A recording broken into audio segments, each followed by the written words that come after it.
Hello everyone welcome back to my mini blog. तो बहुत दिन है किसी वीडियो आसनला कहीं आमर नाइट शिफ्ट था तो टायर्ड है शोई पड़ूल आसिक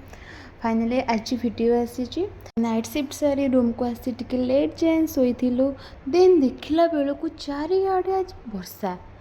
बिकज एबे चारिआडे इंद्रदेवता राज चलती किंतु आमे भी किसी कम नुह एगेन्स्ट आम आमर छत्री को धरी बाहरी पड़ू आम कैंटीन अभिमुखे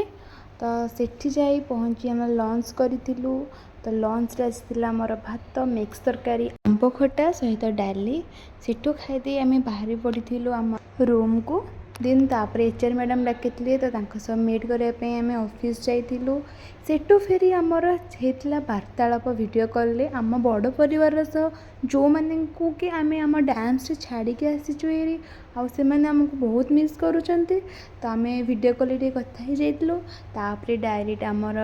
डिनर करूँ से रुटी मिक्स तरकारी सहित शाही टुकड़ा देन ये हूँ मोर सांग बा कुनी फ्रेंड जी कि दोली खेलिवार गोटे नुआ ट्रिक आविष्कार करिछि केते सुंदर भाव से दोली खेलुची धर भोक लगे फोन मुझे आचार खाई तो प्लीज सांग मैंने कमेंट करूँ को मैंने मो पर रात अधर गोटे आचार खाए।